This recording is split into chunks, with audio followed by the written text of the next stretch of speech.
तर नमस्कार सर्वांचं. सर्वप्रथम आजच्या आपल्या कंटेंटमध्ये स्वागत आहे. रोजच्या प्रमाणे आजचा टॉपिक आपला एक महत्त्वाचा ठरणार आहे. तर आज आम्ही आलो होतो फिरत संभाजीनगरला औरंगपुऱ्यामध्ये. तर आपल्या गावचे एक आदर्श उद्योजक आहे. तर त्यांनी या व्यवसायात कशी पदार्पण केलं त्यांचं जे काही एक मनोशब्द आहे तुम्हाला सांगायचे आहेत ते तुम्ही सांगा एक 2-5 मिनटात सविस्तर. नमस्कार सर्वांना. सर्वात पहिली गोष्ट अशी म्हणजे आम्ही घरामध्ये खूप सारी दारिद्र्य आणि आम्ही गावाकडे वडील रोजंदारीनं काम करायचे, पण त्यांचे संस्कार आमच्यावर खूप चांगले होते. त्यांच्यामुळे आम्ही इथपर्यंत पोचलो. तसं मी तुम्हाला सर्व सविस्तर माहिती सांगणारच आहे. म्हणजे 2005मध्ये समजा माझी 10वी झाली आणि मी कंपनीमध्ये कामासाठी आलो. तर इतकं वय कमी होतं का गेटवरून तर आम्हाला एंट्रीसुद्धा घेत नव्हते. ते म्हणजे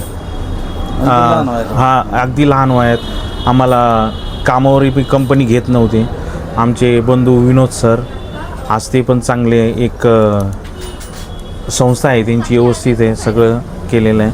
त्यांच्या मार्गदर्शनाखाली आम्ही सुरुवात केली. म्हणजे MIDCत आलो. MIDCत काही दिवस काम केलं. त्याच्यानंतर आमचे बंधू म्हणजे विनोद सर इकडं शहरात आले.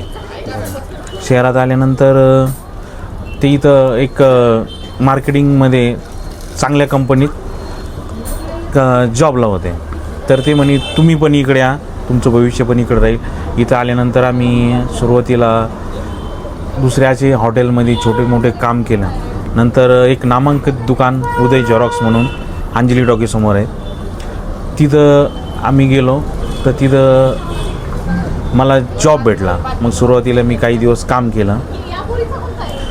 असं काम करत म्हणजे 10-1 वर्ष मी तिथंच केलं. नंतर आमचे उदय सर आहेत, त्यांनी पण खूप मार्गदर्शन केलं. त्यांनी एक जिल्हा परिषदच्या बाजूला एक छोटीशी झेरॉक्सची दुकान होती, तिथं मी दुकान सांभाळायला लागलो. आणि सांभाळता बरेचसे लोक मला भेटायला लागले, चांगले, कसं वागायचं आहे, कसं बोलायचं आहे, प्रोफेशनल लोकांमध्ये मी राहायला लागलो. गावाकडून आलेल्या व्यक्तीच्या वातावरणात जो काही बदल झाला तो सगळ्यात महत्त्वाचा. प्रोफेशनल लोक तुमच्या सांगितले, मला जे लोक भेटले त्यांच्यापासून खूप काही शिकायला भेटलं मला. आणि असं करता थोडं मग माझे लहान बंधू म्हणजे सचिन, त्याच्या नावावर हे शॉप आहे. तो खूप जिज्ञासू होता. आपलं बुक स्टॉलचंच नाव सचिन बुक स्टॉल, त्यामुळेच ठेवलेलं. त्याला त्याची खूप इच्छा होती. आणि सगळ्यात महत्त्वाचं मी सांगू इच्छितो सगळ्यांना जे व्हिडिओ बघताय त्यांना, तुम्ही जोपर्यंत भाऊ एकत्र आहे तोपर्यंत तुम्ही कुठेही जाऊ शकता. सगळ्यात महत्त्वाचं कुठेही जाऊ शकता. तुमचं सुख असो दुःख असो, तुम्ही सगळ्यांची भांडणं करा, पण भावाची करू नका. एक मी संदेश देऊ शकतो तुमच्या चॅनलमार्फत. कारण भाऊ अशी व्यक्ती असतो का आपल्याला कुठेही नेऊन ठेवू शकतो. आणि सपोर्ट असणं खूप गरजेचं आहे.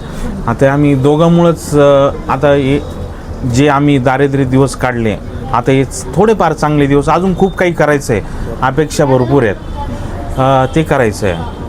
तर त्यासाठी मला त्याची साथ आणि त्याला मी साथ देणार आणि तो मला साथ देणार.